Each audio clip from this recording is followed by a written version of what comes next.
Kamusta po sa inyong lahat? Nanonood po kayo ng News Listener by Angelo. Okay, so pag-usapan naman natin yung ethics complaint laban kay Cheese Escudero. Okay? Bakit siya sinampahan ng kaso? Kung natatandaan nyo guys, si Cheese Escudero ay nakatanggap ng 30 million campaign funds sa isang government contractor. Diba? Ano to? Ito ay paglabag sa Omnibus Election Code, di ba? That means kung napatunayan na itong tao na to ay lumabag sa ganitong kaso, matatanggal sila sa pwesto. So, kung natatandaan ko, wala pang nagrereklamo eh. So just recently, may isang private lawyer na nag-file ng complaint, okay? Sa ethics committee. So we'll see kung may patutunguhan to kasi yung ethics complaint ay diretso sa sa Senado. They have their own ethics committee. Okay? So let's watch this video yung pagsampa ng kaso sa kanya. Okay?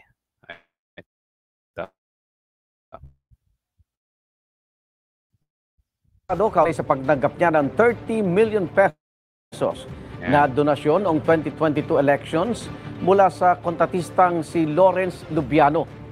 Batay sa inihaing reklamo ng isang abogado, nakababahala sa integridad ng institusyon ang pagtanggap ni Escudero ng donasyon mula sa isang kontraktor. Hindi raw ito tamang asal ng isang senador o ng isang public official. Sa ilalim ng Omnibus Election Code, pinagbabawal sa sinumang may kontrata sa gobyerno na magbigay ng donasyon sa isang kandidato. Nauna nang sinabi ni Lubiano. Yun ang sinabi ko. Di ba? Bawal na bawal. Kung mapatunayan, merong penalty both na yung tao nag-donate at yung tao nakatanggap ng donasyon. Di ba? Ang matindi, matatanggal to si Cheese. So sana yun ang mangyari. At hindi lang yan guys. Merong mga ilang senador. I think na-explain ko yan last time na meron ding ilang senador na nakatanggap ng pera mula sa mga government contractors. At hindi lang yan hindi lang mga senador. Pati si Bongbong Marcos at saka si Sara Duterte nakatanggap din. So dapat managot sila, di ba? Bawal na bawal election code, di ba? Oh, okay. So tuloy natin to.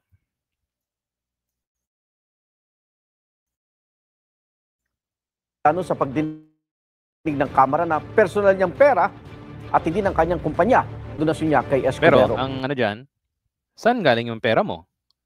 Doon din sa kumpanya mo, di ba? Saan ba yan magagaling? Di ba? Doon sa pinagkakakitaan ng kumpanya mo, which is the government as being a contractor, di ba? Di ba? Ang simple lang Oh.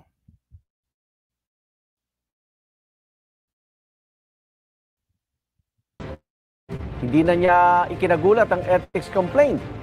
Kabayaran daw ito ng pagbanggit niya kay dating House Speaker Martin Romualdez kaugnay sa issue ng national budget. Bahagi raw ito ng pangaharas sa mga alagad ni Romualdez. Hindi rin daw ito tungkol sa ethics, kundi pamumulitika lang. Sinusubukan pa namin pahayag Okay, sige. si Romualdez. Okay, actually guys, tinanay ko i-check sa online. Pero walang connection tong lawyer na to at si Martin Romualdez. And there's no any pictures na magkasama sila, any meeting or government meeting. Pero kung sasabihin ni Cheese Escudero na si Martin Romualdez lang yung pakananan niyan. So dapat maglabas siya ng ebidensya, di ba? Hindi lang yung puro salita.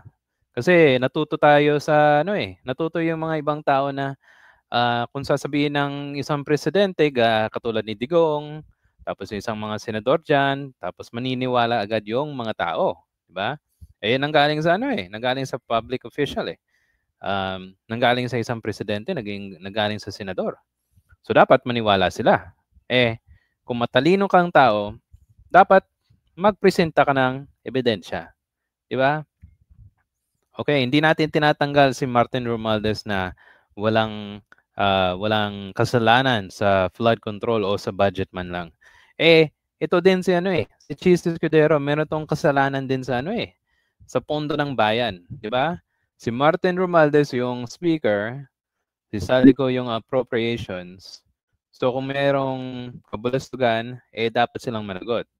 Dun sa sa Senado, si Cheese yung Senate President ng 2025, tapos yung finance si Grace po.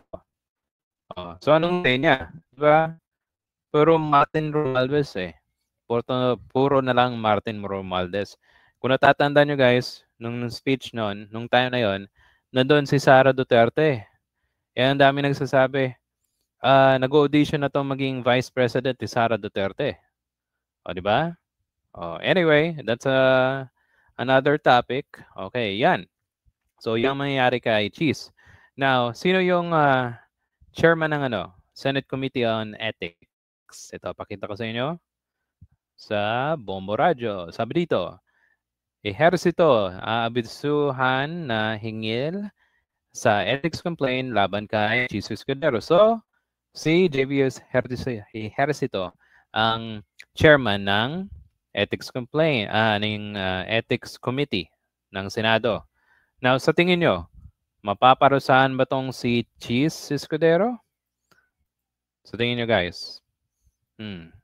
Meron akong duda magkasama to sa sa majority nung last time. So, kung wala tong sinasanto si Senator JV, dapat meron siyang dapat gawin. Pero kung wala, siya din yung tatamaan, di ba? Okay. Kasi napaka klaro na yung ebidensya Meron ng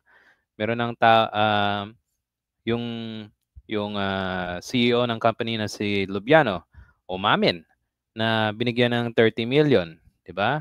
Tapos meron pa tong insertion to si Cheese Escudero na mukhang nag-benefit siya ayon sa mga balita, di ba? Tapos lumago yung contracts ni Lubiano doon sa kanilang probinsya. Di ba? So kung may pangil to si JV Ejercito to bilang isang chairman of ethics Committee on Ethics, sana maparusahan niya. Kasi nandun nasa mukha mo ng ebidensya. Diba guys? So ano sa tingin nyo? If you have any comments or suggestion, please comment that down. And I'll see you sa susunod na video. Salamat po. Please like and subscribe. Okay? Salamat po.